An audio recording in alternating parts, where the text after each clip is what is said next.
को है और मैं यह आज यशोगान करने के पक्ष में नहीं हूँ। नई पीढ़ी क्यों उस इतिहास का भजन करेगा?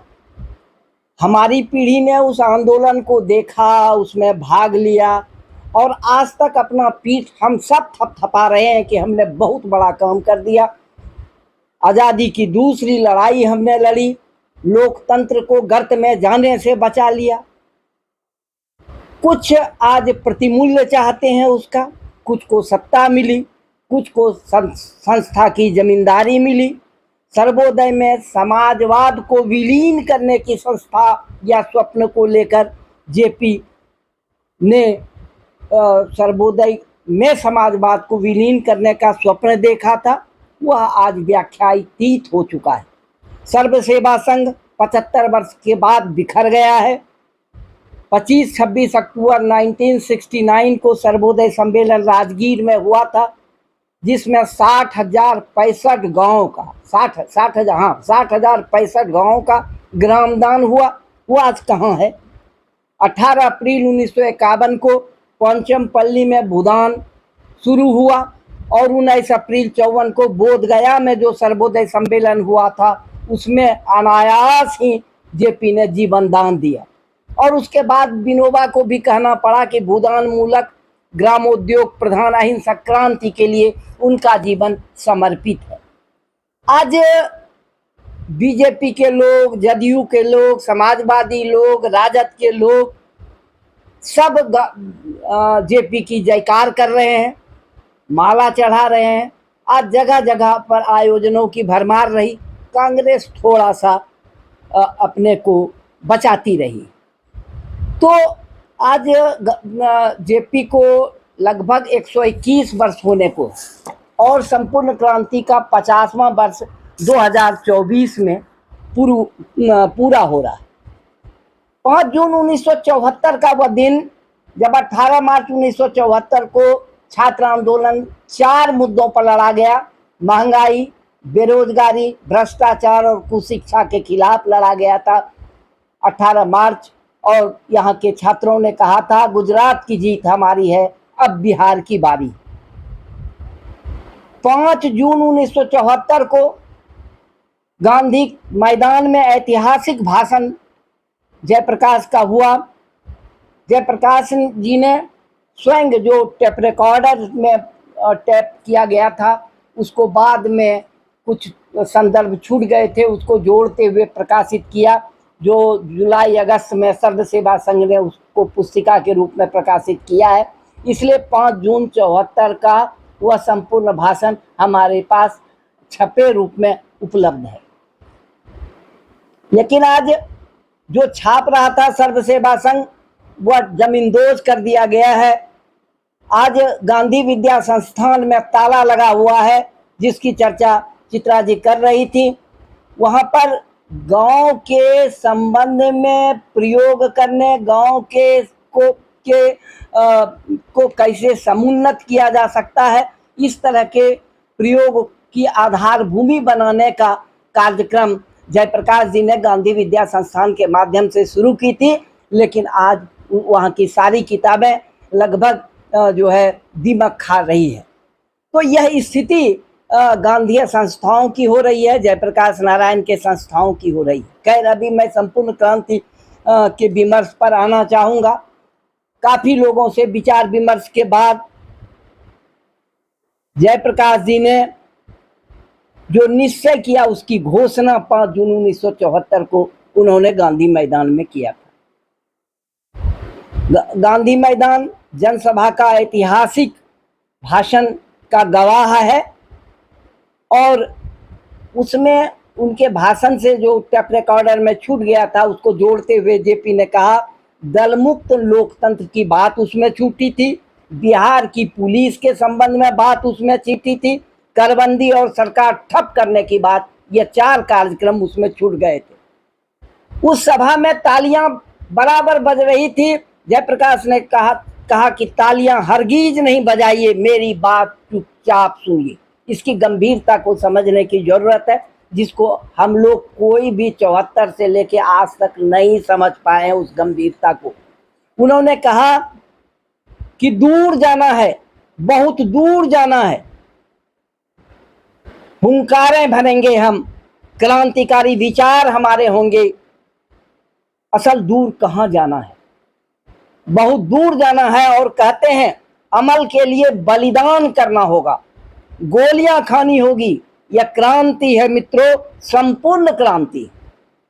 यह विधानसभा विघटन का आंदोलन नहीं है, जिसको हमने विधानसभा विघटन तक सीमित कर लिया। स्वराज को प्राप्त करने में भगत सिंह, राजगुरु और कितने लोगों ने बलिदान दिया, उसके बाद यह स्वराज प्राप्त हुआ है 25 वर्षों बाद ही। भूख, महंगाई, भ्रष्टाचार और कलम घिसाऊ शिक्षा से आज संपूर्ण बिहार जो है त्रस्त है। बिहार की ही बात उस समय हो रही थी, लेकिन जेपी बिहार के सहारे संपूर्ण देश को और दुनिया को बदलने का स्वप्न देख रहे थे, क्योंकि वह बेबाक टिप्पणी करने वाले हैं, जो तिब्बत के सवाल पर, जो नागालैंड के सवाल पर, जो चीन के सवाल पर बेबाक टिप्पणी करते हैं और नेहरू से बराबर लड़ते रहे हैं इन सवालों पर। तो इसलिए, लेकिन कहते हैं परराष्ट्र नीति के संबंध में मैं आगे चर्चा करूंगा, लेकिन उसमें दिनकर की भी याद उन्हें हो आई, उन्हें जो है बेनीपुरी जी की याद हो आई। और कहते हैं कितने साहित्यिक अंदाज में जेपी ने कहा था 5 जून को, वह कविता शायद इस नवीन क्रांति का एक अमर साहित्य बन सकता था। लेकिन आज उनको जो है आज वो दिनकर नहीं है, बेनीपुरी नहीं है, और उनकी कमी जेपी को अखर रही है। अब उस संपूर्ण भाषण में जो है उन्होंने बार बार कहा कि तालियां नहीं बजाइए, हरगिज नहीं बजाइए। और मैंने पहले कहा कि दूर जाना है, बहुत दूर जाना है। और उसके बाद आज 25 वर्षों बाद किस तरह से भूमिहीनता से आज भूमिहीन अधिक भूमिहीन बन गए हैं, जमीन छिन गई है। और जो है इस स्थिति में छोटे किसान और छोटे होते चले जा रहे हैं। पूंजी का वर्चस्व जो है आज सिर चढ़ करके बोल रहा है। उस समय यह बात करते थे। और उन्होंने कहा कि जवानी है आपके अंदर तो आप नेता बनिए, जवानी है आपके अंदर तो आप नेता बनिए। यूथ फॉर डेमोक्रेसी के लिए उन्होंने लोकतंत्र में युवाओं का क्या रोल हो, क्या भूमिका होगी, इस पर उन्होंने एक लंबा पत्र लिखा था, एक लंबा अपील जारी किया, और उस पर विनोबा जी की सहमति थी। वहीं पर उन्होंने बैठ करके यूथ फॉर डेमोक्रेसी की अपील जारी की। और वो उन्होंने कहा कि हम बूढ़े हो गए हैं, हमारी सलाह लीजिए, संचालन समिति से बहस करिए, और हम दूसरी पीढ़ी के हो गए हैं, आप नई पीढ़ी के लोग हैं, देश का भविष्य आपके हाथों में है, उत्साह है आपके अंदर, शक्ति है आपके अंदर, जवानी है आपके अंदर, आप नेता बनिए, मैं आपको सलाह दूंगा। यह थे जेपी। लेकिन कहते हैं कि अगर आपने हमको नेतृत्व दिया है तो हमारी बात माननी होगी, हम सबसे सलाह करेंगे, सबसे मशविरा करेंगे, लेकिन हम जब फैसला कर लेंगे तो फैसला मेरा होगा और इसको मानना होगा, आपको मानना ही होगा। इतने दृढ़ थे जेपी। तो इस दृढ़ता के साथ 5 जून को उन्होंने बात रखी थी। लेकिन कहते हैं, दुख भी प्रकट करते हैं कि बेशरम लोग मुझे गालियां देते हैं। बेशरम लोग क्या गाली देते हैं? निक्सन को दे दो तार, जयप्रकाश की हो गई हार। निक्सन को क्योंकि अमेरिका में जयप्रकाश पढ़े तो अमेरिका के दलाल बन गए। लेकिन अमेरिका में किस तरह से उन्होंने जीवन बिताया, किस तरह से रेस्तरां में काम किया, जूता साफ किया, और तरह तरह की मजदूरी करते हुए उन्होंने अमेरिका में अपनी पढ़ाई पूरी की थी, जिसके की चर्चा वह कहते हैं। फिर उनसे जब यह कहा गया, यह नारा भी लगाया गया और उस नारे का जवाब भी उन्होंने उस सभा में दिया, रूस के गुलाम हो लेनिन को भूल गए, रूस के गुलाम हो लेनिन को भूल गए।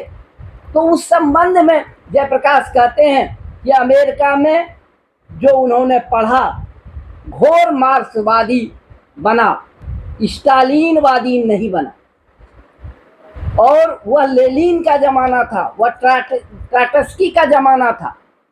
1924 में लेनिन मरे थे और 1924 में ही जेपी मार्क्सवाद का प्रशिक्षण ले रहे थे।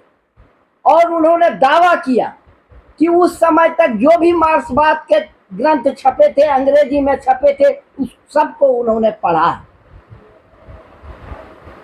उन्होंने यह कहा कि मैंने जो लेनिन से सीखा था वह यह सीख थी कि जो गुलाम देश है वहाँ के लोग कम्युनिस्ट हैं, उनको हरगिज वहाँ की आज़ादी की लड़ाई में से अपने को अलग नहीं रखना चाहिए। और यहाँ के कम्युनिस्ट नेता अपने को अलग रख रहे थे। इस बात को मैं अभी बढ़ाना नहीं चाहता हूँ। दूसरी बात है, उन्होंने सत्ता से कहा कि जनता से घबराए हैं आप, जनता क्या प्रतिनिधि है, जनता से आप घबराते हैं और जनता क्या प्रतिनिधि है। और उनको इस बात का भी अफसोस है कि डेमोक्रेसी की सबक लोकतंत्र की सबक लोग उनको दे रहे थे। उस समय उनके पास लोग आ करके कहते थे कि लोकतंत्र को बचा लीजिए, जो डेमोक्रेसी का अपने प्रणेता था। और उनको इस बात का भी दुख था और उन्होंने कहा कि अंग्रेजों के ज़माने में भी इस प्रकार का व्यवहार कभी हुआ हो, यह उनको याद नहीं। उन्होंने कहा कि अगर कोई डेमोक्रेसी का दुश्मन है तो वह लोगों का दुश्मन, जो जनता के शांतिमय कार्यक्रमों में बाधा डालते हैं, उनको गिरफ्तार करते हैं, उन पर लाठियां चलाते हैं, उन पर गोलियां चलाते हैं, वह डेमोक्रेसी को किस तरह सुरक्षित रख सकते हैं, वह लोकतंत्र को सुरक्षित नहीं रख सकते। यह सारी बातें जो है संपूर्ण क्रांति के प्रस्तावना में कहिए, संपूर्ण क्रांति के अवधारणा में कहिए निहित। लेकिन कहते हैं किसी व्यक्ति से झगड़ा उनको नहीं है, झगड़ा है नीतियों से, विरोध है नीतियों से। और उन्होंने कहा तो मित्रों, मेरा किसी व्यक्ति से झगड़ा नहीं है, किसी व्यक्ति से झगड़ा नहीं है, चाहे वह इंदिरा गांधी ही हो या कोई हो। हमें नीतियों से झगड़ा है, सिद्धांत से झगड़ा है, कार्यों से झगड़ा है, जिसके कारण कि आज जनता पीसी जा रही है, गरीबी में पीसी जा रही है, बेरोजगारी में पीसी जा रही है। जो कार्य गलत होगा उसका वह विरोध करते रहेंगे। उन्होंने कहा कि हम लोग जब आपकी तरह, कहा इनकी तरह, वो शब्द वहां था, इनकी तरह नौजवान थे उस जमाने में, तो यह जुर्रत होती थी कि हम लोग बापू के सामने कह सकते थे, हम नहीं मानते बापू यह बात। और बापू की इतनी महत्ता थी, इतनी महानता थी कि वे बुरा नहीं मानते थे, हमको बुलाकर प्रेम से समझाते थे और हम लोग उनकी आलोचना करते थे। लेकिन बापू के मृत्यु के कई वर्षों बाद 1954 में जेपी फिर वही सर्वोदय में आए। जवाहरलाल जी का भी जेपी काफी सम्मान करते हैं, उनकी कटु आलोचना की उन्होंने, लेकिन उनका के बड़प्पन की याद करते हैं। आलोचना का उन्होंने कभी बुरा नहीं माना। पटना के फायरिंग पर जो 1955 में पटना में पुलिस फायरिंग विद्यार्थियों पर हुई थी, उसकी आलोचना से निश्चित रूप से नेहरू दुखी हुए थे। लेकिन और आलोचना में कश्मीर के सवाल पर हो, तिब्बत के सवाल पर हो, चीन के सवाल पर हो, बाद में तो हंगरी के मामले में भी हो, परराष्ट्र नीति के मामले में हमेशा जयप्रकाश नारायण और यहाँ तक कि शास्त्री जी से भी कश्मीर के संबंध में जो शास्त्री जी के निर्णय थे उसका उन्होंने, उसके बाद तो 18 महीने के बाद शास्त्री जी नहीं रहे, उन्होंने जो मनोज सर अपना वीडियो ऑन कर लीजिए। वीडियो ऑन है? नहीं है। वीडियो ऑन है सर, मेरा वीडियो ऑन है। चित्रा जी मेरा वीडियो ऑन है ना? हाँ सर आपका ऑन है। नेटवर्क प्रॉब्लम है क्या हमारे यहाँ? मेरा दिख रहा है लाइट आप चेक नहीं करिए। आपके यहाँ तो ठीक है, उनके यहाँ किनके यहाँ नहीं है। हाँ और लेकिन इंदिरा जी से उनका मतभेद अंतर्देशीय मामलों में था। उन्होंने लोकसभा के सदस्यों को, राज्यसभा के सदस्यों को, सबको पत्र भेजा था फंडामेंटल राइट्स के संबंध में, जनता के मूल अधिकार के संबंध में, जो है सुप्रीम कोर्ट के अधिकार के संबंध में, लोकतंत्र की रक्षा किस तरह की जा सकती है, इस संबंध में उन्होंने पत्र भेजा था। यह तो दल विहीन लोकतंत्र के बारे में मैं बात करके अब सिर्फ सीधे मूल्यांकन पर आऊंगा। दरअसल जेपी चुनाव पद्धति में परिवर्तन करना चाहते थे।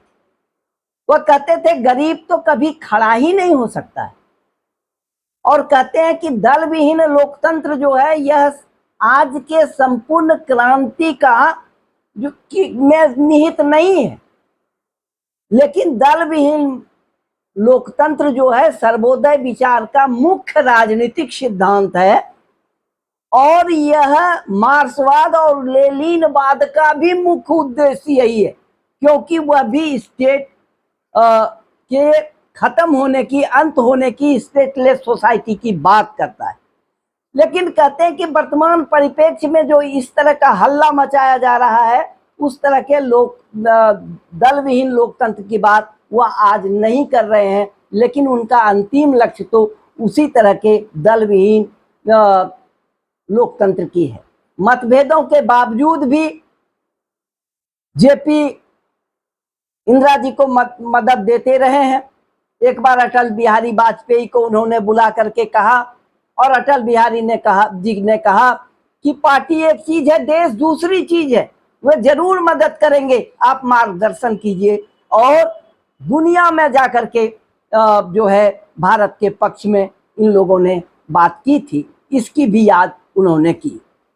और कहते हैं कि यह आंदोलन रोकने से नहीं रुकेगा, यह जमाने की पुकार है, और यह जेपी के जयप्रकाश के रोकने से भी नहीं रुकेगा। क्यों हुआ यह आंदोलन? छात्रों ने में खलबली क्यों मची? क्यों उनमें जो है एक आक्रोश फूटा है? उस आक्रोश को रचनात्मक दिशा देने की बात जयप्रकाश करते रहे।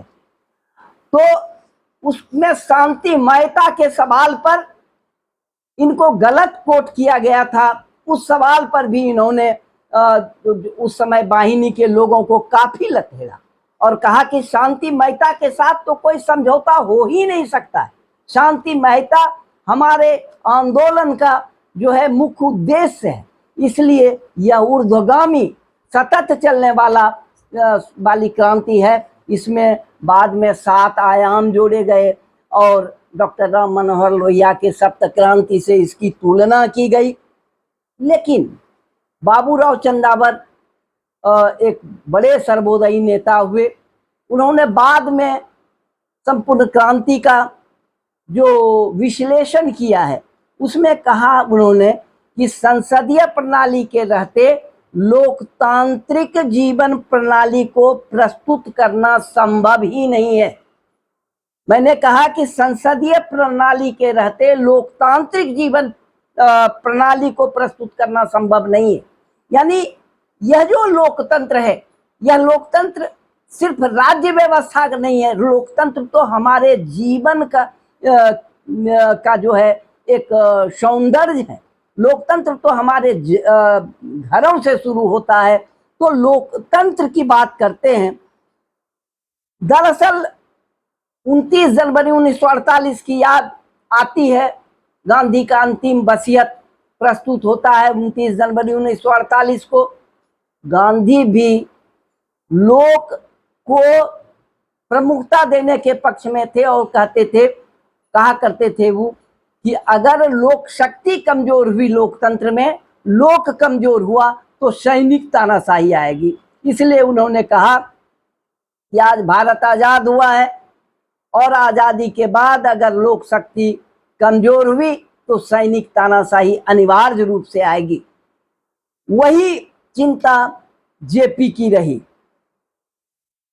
वह जो लोक शक्ति प्रकट हुई थी जेपी के नेतृत्व में, उस आंदोलन ने, बिहार आंदोलन से जो लोक शक्ति प्रकट हुई, वह क्रांतिकारी लोक चेतना उसमें भरने का काम जेपी नहीं कर सके। लोक शक्ति पैदा तो हुई लेकिन क्रांतिकारी चेतना का दर्शन जो है वह नहीं हो सका। यह एक बड़ी जो है उपजी हुई चीज को हमने हाथ से जाने दिया। और यह लोकतंत्र में सत्ता में, जब सत्ता के लिए लोकतंत्र की हम स्तुति करने लगते हैं तो अब ऐसी ही परिस्थिति पैदा होती है। लेकिन जयप्रकाश, एक लेख में मैंने आज से लगभग 20 वर्ष पहले लिखा था कि जयप्रकाश जी देश के राष्ट्रीय इतिहास के एक परंपरा के उत्तराधिकारी हैं। और उनको मैंने यह कहा दादा धर्माधिकारी के उस एक आलेख से, जिसमें दादा धर्माधिकारी ने कहा कि लोकमान्य तिलक के श्रीमुख से उन्होंने कहा कि लोकमान्य बनने के लिए लोकमान्य बनने की इच्छा छोड़नी चाहिए। और यह जयप्रकाश ने जो है किया था। गांधी किसके उत्तराधिकारी हुए? गांधी ने भी उत्तराधिकार प्राप्त किया। गांधी, गोखले और तिलक के संकल्पों के उत्तराधिकारी। विनोबा और जेपी ने उस संकल्प को, उस परंपरा को आगे बढ़ाया। इसलिए यह है कि जो उत्तराधिकारी होता है वह हर बातों को उसी रूप में नहीं लेता है बल्कि उसको बढ़ाता है। इसलिए आज 50वां वर्ष पूरा होने को है इस ऐतिहासिक संघर्ष की गाथा, जिसने देश का नक्शा बदला, इतिहास की धारा बदल दी। एक नए युग की शुरुआत हम मानते हैं। कारावास की कहानी जयप्रकाश की एक महत्वपूर्ण पुस्तक है। इस पुस्तक में जेपी लिखते हैं, संपूर्ण क्रांति अब बना रहा है, भावी इतिहास हमारा है। क्या यह इतिहास व्यंग बनकर रह जाएगा? रह गया। उन्होंने ही लिखा है, सितारे तोड़ने चले थे, गिरे हैं अब आके। लेकिन सितारे तोड़ने वालों ने ही इतिहास बनाया है। परिस्थिति का विश्लेषण करते हैं कि चारों बगल धुआं धुआं है। यह सारी बातें जो है जयप्रकाश के संदर्भ में कही जा सकती है, कही जाती है। दिनकर ने जब कहा कि जयप्रकाश हुआ नाम जिसे इतिहास समादर देता है, बढ़कर जिसके पद चिन्हों को उर पर अंकित कर लेता है, तो यह जयप्रकाश जी के संबंध में काफी बातें कही जा सकती हैं।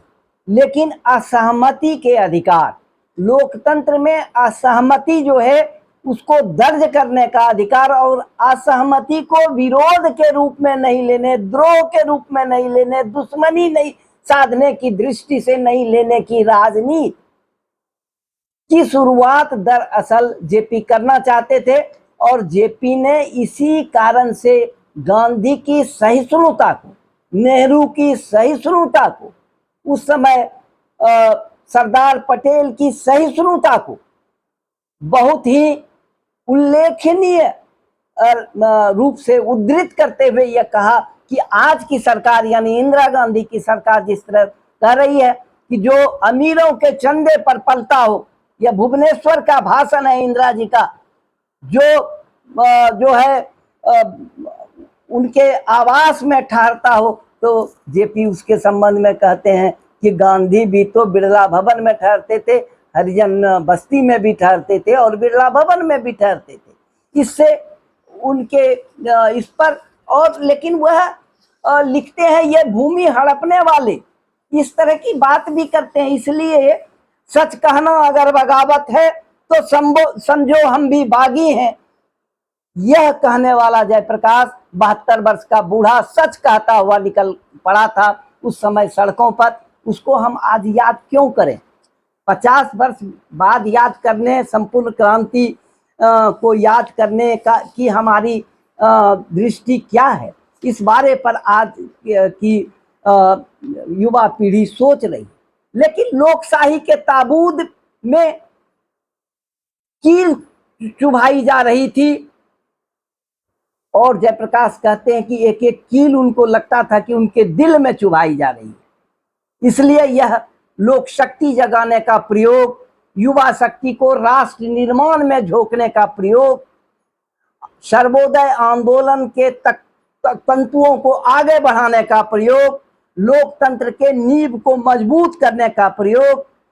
इसलिए कहा कि संपूर्ण क्रांति सर्वोदय से अलग नहीं है, लोक योग्य को लोक भोग्य बनाने का पुरुषार्थ इसमें किया जाना है।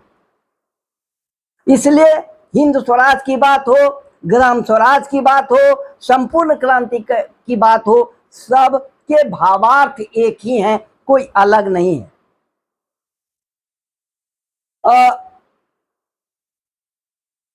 शांतिमय तरीके से क्रांति होगी, जनतांत्रिक ढांचे को बिना क्षति पहुंचाए क्रांति होगी, जो परिवर्तन करना चाहते हैं उनके जीवन में भी परिवर्तन होगा। इसलिए कहा कि समाजवाद कोई औपचारिक तंत्र मात्र नहीं है, समाजवाद एक संस्कृति है, समाजवाद एक सभ्यता है, समाजवादी मनुष्य होता है। इसलिए यह जीवन का मूल्य है और संपूर्ण क्रांति इसके निर्माण की विधा है। अब जन भागीदारी मजबूत किस तरह हो, आज हम पीपुल्स पार्टिसिपेशन की बात एकेडमिक्स में करते हैं। दरअसल यह काम गांधी का छोड़ा हुआ था, जो उन्होंने 29 जनवरी 1948 को, मैं एक दुखद स्वप्न की ओर आपका ध्यान आकर्षित करूंगा। 29 जनवरी 1948 को गांधी का अंतिम वसीयत आया लोगों के सामने और मार्च 1948 में सर्व सेवा संघ, जिसमें कि सत्ताधारी लोग और दूसरे लोग भी, सभी सर्वोदयी के लोगों ने मिलकर सेवाग्राम में सर्व सेवा संघ की स्थापना करके उसको क्रांति का वाहक बनाने की कोशिश की। वह हो ही नहीं सकता है। दरअसल सत्ता से अलग जनता की शक्ति को जगाने का काम सत्ता के साथ मिलकर के नहीं किया जा सकता था, जिसमें नेहरू भी थे, उसमें राजेंद्र प्रसाद भी थे, उसमें सरदार पटेल भी थे। यह गांधी के जो है अंतिम वसीयत के साथ धोखा ही था। इसलिए रिस्पॉन्सिबल, पार्टिसिपेटरी और ट्रांसपेरेंट लोकतंत्र की बात जिसके आचार्य राममूर्ति बात करते हैं, शांतिमय तरीके से क्रांति की बात जो करते हैं, जो ग्राम को उठाने की बात करते हैं, यह काम जो गांधी का छोड़ा हुआ था, अंतिम वसीयत में अभिव्यक्त हुआ था, गांधी सेवा संघ के माध्यम से शांतिमय तरीके से समाज परिवर्तन के लिए कार्यकर्ता निर्माण की बात हुई। वही बात लेकिन यह मानना पड़ेगा कि 74 आंदोलन में एक बड़ा नेतृत्व वर्ग पैदा किया था। जब जब नेतृत्व पैदा होता है तो किसी क्रांति से होता है। हजार सेमिनार, सिंपोजियम, कुछ भी कर लीजिए, छोटे छोटे आंदोलनों ने बड़े आंदोलन की व्यूह रचना किस तरह से हो सकती है, और वह बड़ा आंदोलन ही बड़े नेतृत्व को पैदा करता है। लेकिन जो क्रांति का दृष्टा होता है वह क्रांति के बाद उसकी दिशा देने में समर्थ नहीं हो पाता है। ये कभी कभी तो कहीं कहीं वैश्विक क्रांति में अमित जी ने उसमें जो है क्रांति पर शोध ही लिखा है। लेकिन आप देखिएगा, उनसे चर्चा करेंगे हम लोग कि संपूर्ण क्रांति जहां जहां हुई, या तो क्रांति करने वाले ने सत्ता पर काबिज क्रांति करने वाले हो गए, या क्रांति का फल चखने के उपरांत वह सुविधा भोगी हो गए, या क्रांति के सपनों को साकार करने के पूर्व ही वह चल बसे। तो इस तरह क्रांति का बिखराव जो है, क्रांति के बाद का बिखराव आते चला गया। इसलिए यह संपूर्ण क्रांति के संबंध में शंभुनाथ जी के सामाजिक आंदोलन का जो इतिहास उन्होंने 2 खंडों में दिया है, उसके सहारे गुजरते हुए हमने कुछ दिन पूर्व उसको पढ़ा था, अभी याद नहीं है। लेकिन जो है, स्वप्न देखना छोड़ना नहीं है। स्वप्न देखना जब समाज छोड़ देता है तो जीवन मर जाता है। वह जो स्वप्न नहीं देखता वह क्रांति नहीं कर सकता। जेपी ने आजादी के पूर्व से सपना देखा, बूढ़े सपेरे ने, इसीलिए बंसी के धुन पर मंत्रमुग्ध हो गए थे लोग। इस जेपी ने उस समय कहा था, यह कदाचार के विरुद्ध बिल्कुल नहीं है, नई यह दृष्टि है, यह नवमूल्य है, नव आदर्शों का है, नव संकल्पों का शिलालेख है संपूर्ण क्रांति। इसलिए इस तरह से संपूर्ण क्रांति को हमको देखने की जरूरत है। यही, और जितना ही आगे समझते जाइएगा वो जो है व्याख्या इसकी होती जाएगी, लेकिन व्याख्या का क्या प्रतिफल हुआ। आज राष्ट्रीयकरण की बात खत्म हो गई है, कल्याणकारी राज्य की अवधारणा खत्म हो गई है। 1991 से ही देश ने दूसरी धारा पकड़ ली है। इसलिए आज लगभग जो है लोकतांत्रिक मूल्य का ये असहमति का अधिकार का ये दुनिया से मिटता चला जा रहा है। दुनिया जब 2 ध्रुवों में था उस समय डिस्कशन होता था, और आज दुनिया यूनिपोलर हुई है। पूंजी के सामने सबने घुटने टेक दिए। कहीं पर हमने पढ़ा था शायद किसी पत्रिका में, उसमें देखा था कि चौकीदारी कर रही है, पूंजीपतियों का सरकार चौकीदारी कर रही। तो यह चौकीदारी की स्थिति जो है आज पैदा हुई है। अपने संस्मरण की बात कहूं, अपने उसमें शामिल होने की बात कहूं, तो वही आत्ममुग्धता की स्थिति में मैं हो जाता हूं, और 50 वर्ष बाद मैं आत्ममुग्ध होना नहीं चाहता। इसलिए 50 वर्ष बाद आज ये सोचने की जरूरत है कि संपूर्ण क्रांति की अगर दिशा होगी, क्योंकि क्रांति हर समय में एक ही अस्त्र से नहीं की जा सकती है, और समस्या जो है वह एक तरह की नहीं होती है। समस्याएं, उसकी जटिलता बढ़ती है, उस समस्या को उत्पन्न करने वाले कारक बढ़ते हैं, और वह जो है समस्या के निराकरण के रास्ते भी अलग होते हैं। इसलिए हर युग को अपने लिए रास्ता अलग अलग तलाशने की जरूरत होती है। अब जो है मैं इतना ही कह करके थोड़ा सा मैं इस बात पर आऊंगा कि लोकतंत्र को, राजनीतिक भ्रष्टाचार को, चुनाव के खर्च को, चुनाव को महज औपचारिक नहीं बनाने, राजनीति से विलग नहीं रहते हुए एक विस्तृत राजनीति की बात करने, 18-21 जनवरी, शायद वो तारीख मुझे याद नहीं है, लेकिन जनवरी 1983 में जन संघर्ष वाहिनी की सेवाग्राम में बैठक हुई थी, और उसमें यह स्वीकार किया गया कि लोकतंत्र को क्षति पहुंचाने की जरूरत नहीं है। तानाशाही ताकतों को जो है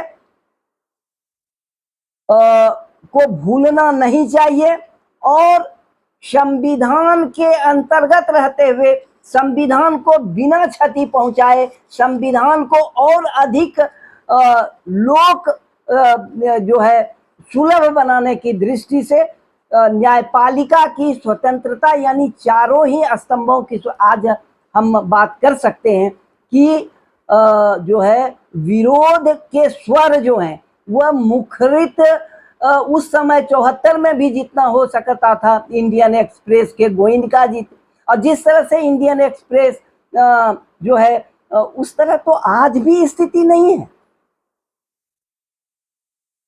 आज भी उतने प्रखर हो करके समाचार पत्र आलोचना सरकार की, यानी राष्ट्र की आलोचना, हाँ इस पर भी बात करनी है कि राष्ट्रवाद जो है वह एक प्रमुख जो है बिंदु है जिस पर हमको व्यापक रूप से सोचने की जरूरत है। चंदावर जी ने ही मुझे मैंने कहीं पढ़ा था चंदावर जी की इसमें, जिसमें उन्होंने राष्ट्रवाद पर टिप्पणी की थी और उसमें यह कहा था कि राष्ट्रवाद जो है वह एक हथियार है सत्ता के पास, जिसके सहारे वह केंद्रवाद को बढ़ावा देता है और केंद्रवाद किसी न किसी रूप में जनता को जो है कमजोर करने का हथियार बनता है। इसलिए हाँ, यहाँ आज मैं पढ़ रहा हूँ उन्हीं की बात। राष्ट्रवाद और उसका प्रशासन तथा विधानसभाएं, यह सब उस चौपट रखता के प्रतीक हैं जो लोक सत्ता को साकार करना नहीं चाहते। इसलिए इन प्रतीकों को समाप्त करने की तेज प्रक्रिया चलानी होगी और संसदीय औपचारिकता से जो बेमतलब का शासक वर्ग बना है उसे समाप्त करना होगा। राष्ट्रीयता की रक्षा करने के लिए संवैधानिक लोकतंत्र की उपयोगिता मानी गई है, इसलिए लोकतंत्र की संसदीय औपचारिकता लोगों के पक्ष में नहीं रहती, राष्ट्रीयता के पक्ष में रहती है। इससे लोगों की शोषण मूलक परिस्थिति में परिवर्तन नहीं होता। यह जो है, यह जो विभिन्न टूल्स हैं, जिस टूल्स के सहारे सत्ता रक्त ग्रहण करती है, उस टूल्स को समझने की जरूरत है। और इसलिए लोकतांत्रिक संस्थाओं की मर्यादा तो आज 50 वर्ष बाद हम इसलिए यशोगान हमने नहीं किया और आपसे हमने चर्चा खुले रूप में की है। बावजूद इसके मैं चाहूँगा कि 2-4 सवाल हो, तो क्योंकि जयप्रकाश पर बोलें तो क्या बोलें। जयप्रकाश के 67 में जब बिहार में अकाल पड़ा था उस समय रिलीफ कमेटी के बारे में बोले, उस समय यह रचना के काम जेपी ने किए उसके बारे में बोले। जेपी ने जो विरोध उस समय पहले से लेके तिब्बत के बारे में, चंबल घाटी के जो है बागियों के आत्मसमर्पण के बारे में, ये सारे बहुत से संदर्भ पड़े हुए हैं। आज़ादी के पहले के संदर्भ के बाद के संदर्भ जो है कम महत्वपूर्ण नहीं है। इसलिए जयप्रकाश जो है एक युग के, एक सभ्यता के, एक जो है नवीन दृष्टि के जो है पथ प्रदर्शक रहे हैं। लेकिन आज हम अपने पाप को ही ढोने के लिए विवश हैं। हम आज किसको बोलें? हम अपने को ही बोल सकते हैं, क्योंकि मैं भी उसका एक किरदार रहा हूँ।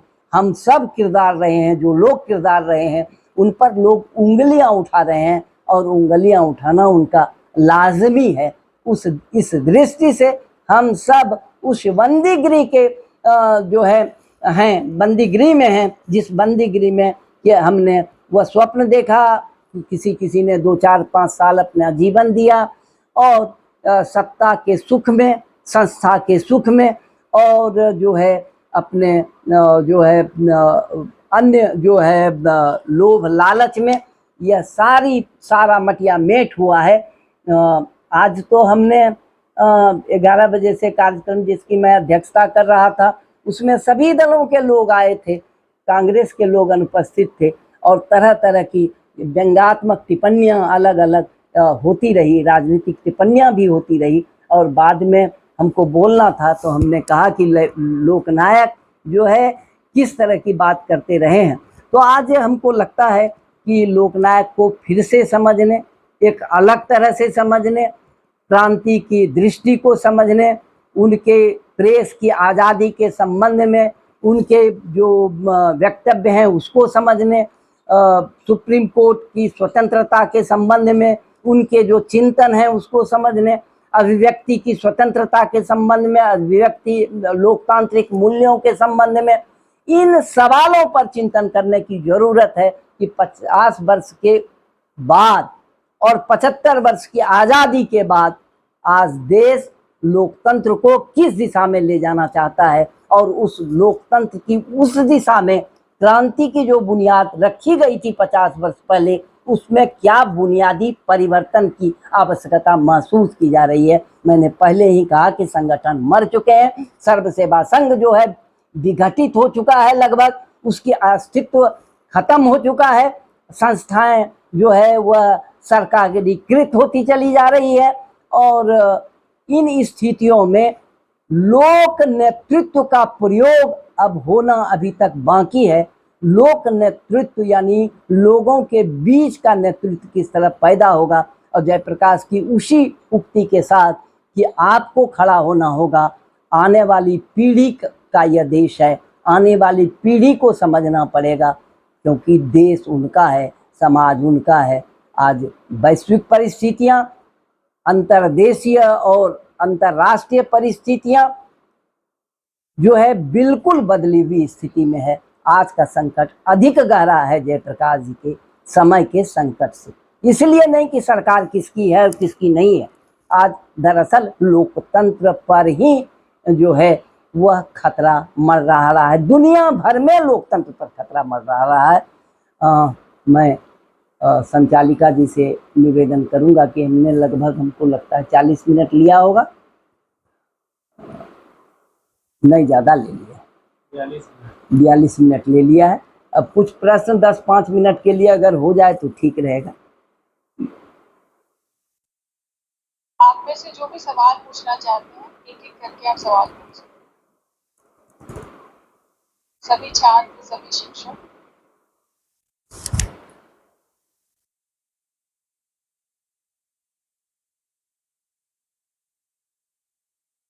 सर मेरा एक सवाल है आपसे। हाँ बोलिए।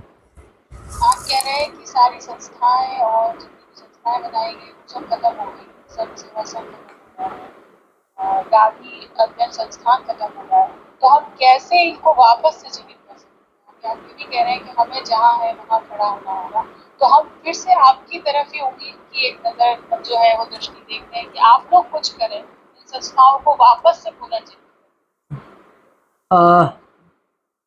मैं अपने चिंतन के अनुसार ही बता सकता हूँ कि आज हम उन परिस्थितियों में खड़े हैं जहाँ पर कि हमको दीपक को जलाए रखने की बात तो सोचनी पड़ेगी, लेकिन अकादमिक काम करने की, शिक्षण की का काम करने की आज अधिक ज़रूरत है, क्योंकि लोगों में भ्रम की स्थिति पैदा करने की कोशिश पूर्व में भी की गई, आज भी की जाती रहेगी।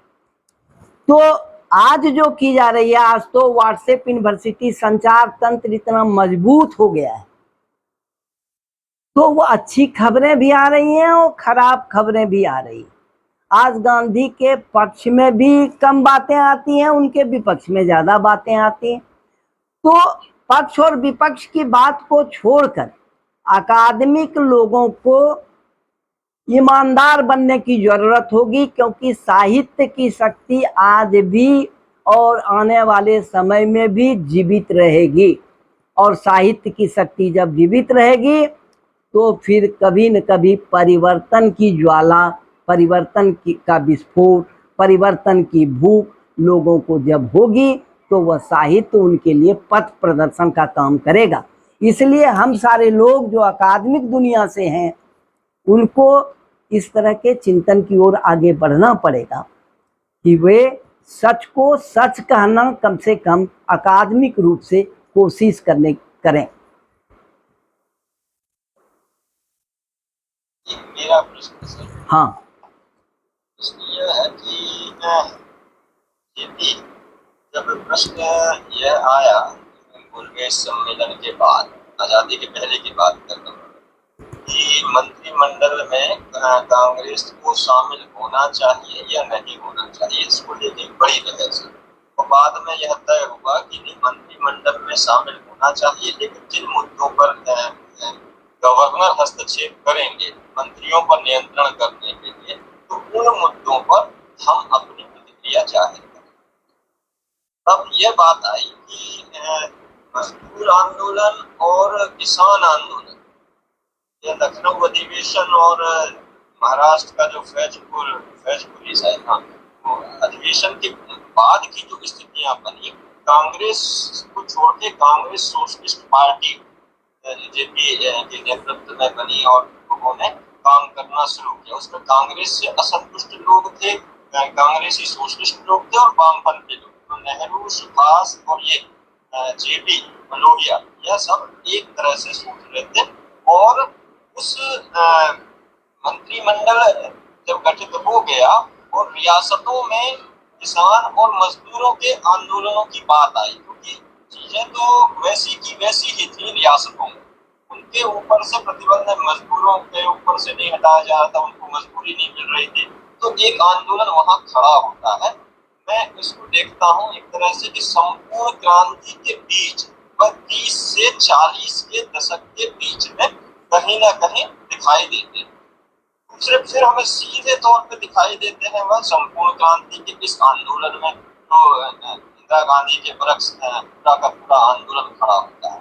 मैं उसके परिणामों पे नहीं जाता हूँ कि इसका ज्यादा से ज्यादा लाभ किसे मिला, लेकिन आजादी के बाद 25 साल है उसमें जेपी कहा ये जानना, क्योंकि पहले आजादी के पहले बहुत सक्रिय रूप से जेपी नजर आते हैं और बहुत लगातार काम करते हैं, इतना अच्छा काम करते हैं कि बेल सेगन एक किताब लिखते हैं कि आफ्टर नेहरू हु, उसमें 8 लोगों का जिक्र करते हैं, तो उसमें 7वें नंबर पर इनका नाम रखते हैं जेपी का, कि जेपी अगले नेहरू, आफ्टर नेहरू, एक नेहरू की तरह हो सकते हैं। और उन्होंने 75 के आसपास ये बात दिखाई, लेकिन जो 50 से 75 के बीच का समय, इसमें जेपी की किस तरह की भूमिका रही और उस तरह के उनके कामों को किस तरह से हम याद करें, ये थोड़ा सा मन में प्रश्न आ रहा था। 51 के बाद जेपी ने सर्वोदय का कमान संभाला, जीवन दान दिया गया के सम्मेलन में। 1951 में भूदान आंदोलन होता है और उसके पहले जैसा कि मैंने कहा कि आपने गोलमेज सम्मेलन और वहाँ से 3-4 सवालों को एक साथ मिलाया है।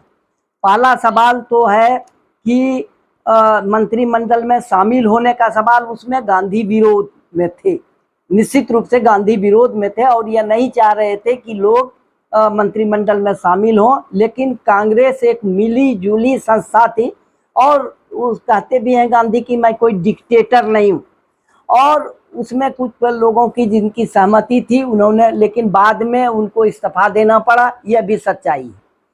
तो उस समय जो आंदोलन चल रहे थे, किसानों के आंदोलन, मजदूरों के आंदोलन, मैंने कहा कि कम्युनिस्ट आंदोलन के संबंध में जेपी एक घोर कम्युनिस्ट बन करके अमेरिका से पढ़ करके आए थे और उन्होंने यह भी कहा कि एक भी अंग्रेजी की ऐसी किताब साम्यवाद की नहीं है जिसको उन्होंने नहीं पढ़ी हो। और लेनिन की वह अलग व्याख्या कर रहे हैं और कहते हैं कि गुलाम देश के लोगों को बावजूद इसके कि उसमें मध्यम वर्गीय लोग शिरकत करते हैं, आज़ादी के आंदोलन से अपने को अलग नहीं रखना चाहिए, यह लेनिन के मुख से जेपी उद्धृत करते हैं।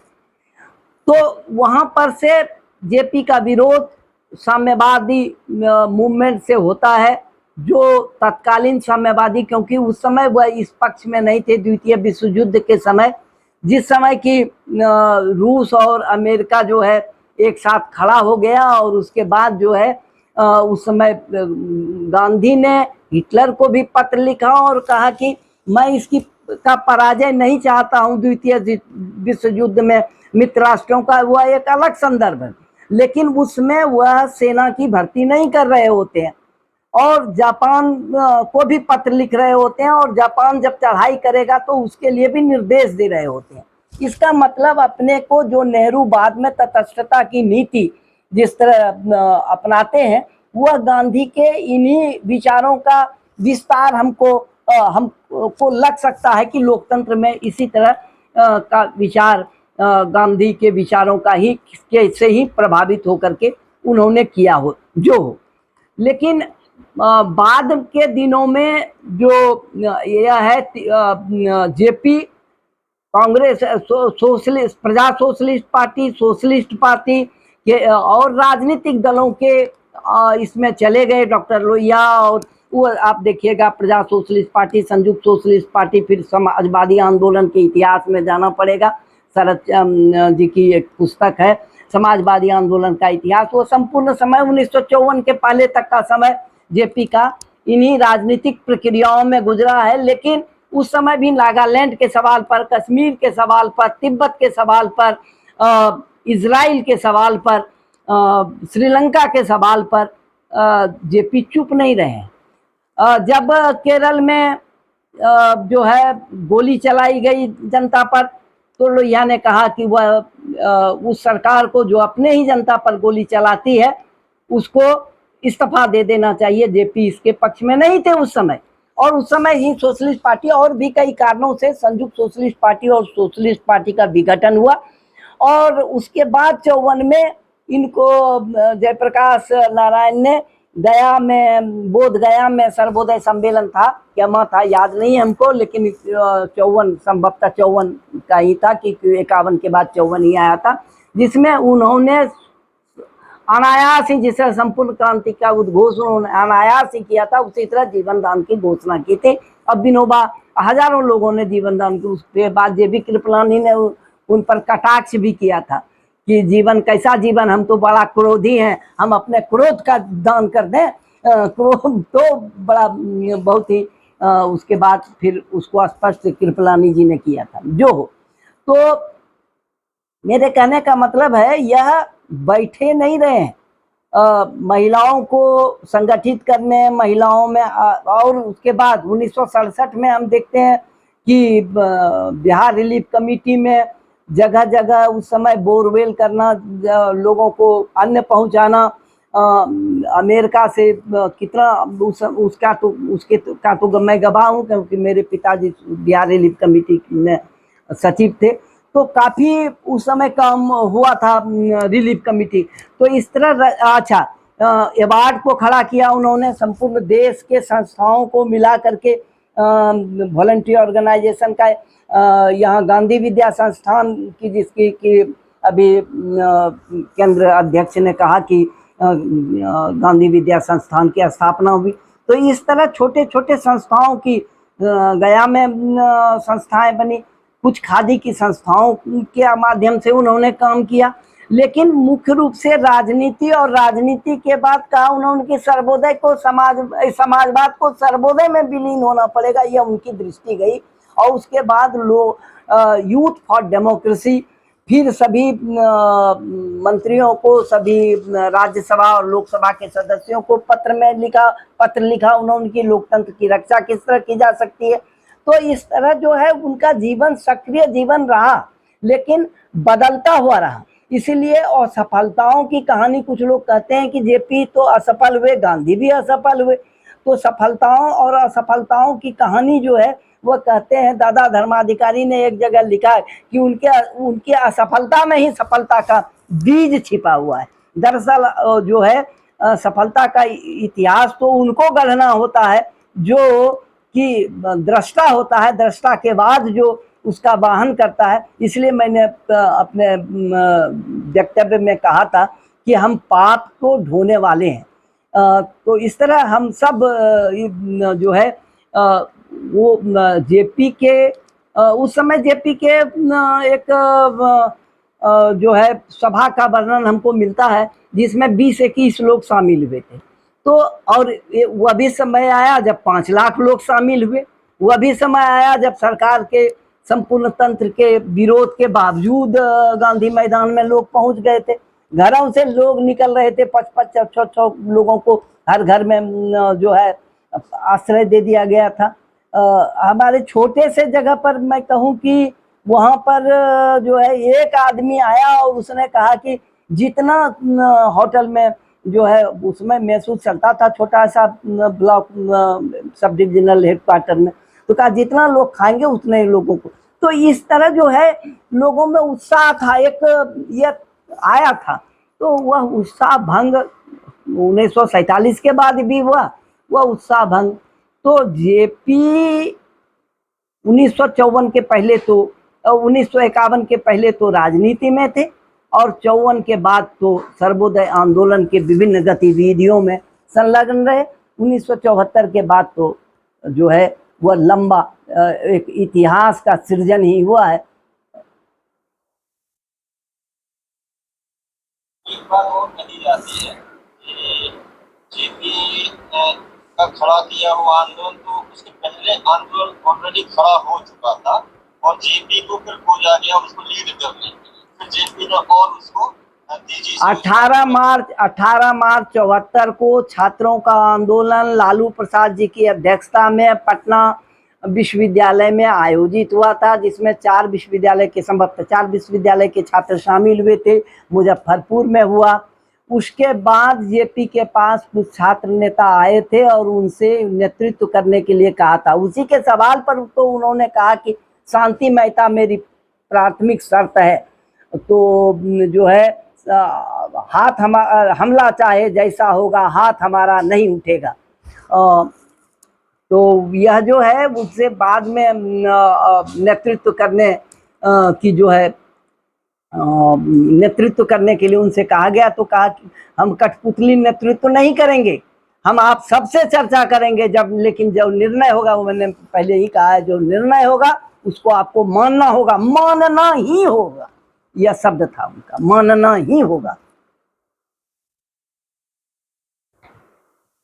और वहां पर भी गुजरात भी गए थे। गुजरात में तो छात्रों ने उनसे कहा कि यह आपके ही यूथ फॉर डेमोक्रेसी और आपके ही आह्वान पर यह आंदोलन शुरू किया गया है। लेकिन उससे तो उत्साहित होने वाले जेपी थे नहीं। जेपी ने तो खड़ी खोटी सारी चीज़ सुना दी और उस आंदोलन की जो कमियां थी उसकी तरफ इंगित भी किया गुजरात में भी, फिर दिल्ली में आ। लेकिन उस पर प्रतिक्रिया जो सत्ता पक्ष का आया वह प्रतिक्रिया अप्रत्याशित था। उसी प्रतिक्रिया के फलस्वरूप 5 जून को उनके भाषण थे। सर से कोई और भी सवाल अगर आपका हो तो आप लोग कर सकते हैं। हाँ, अमित जी के सवाल तो रहेंगे ही, रहते ही रहते हैं। और भी किसी का अगर सवाल है तो आप कुछ सवाल पूछ सकते हैं।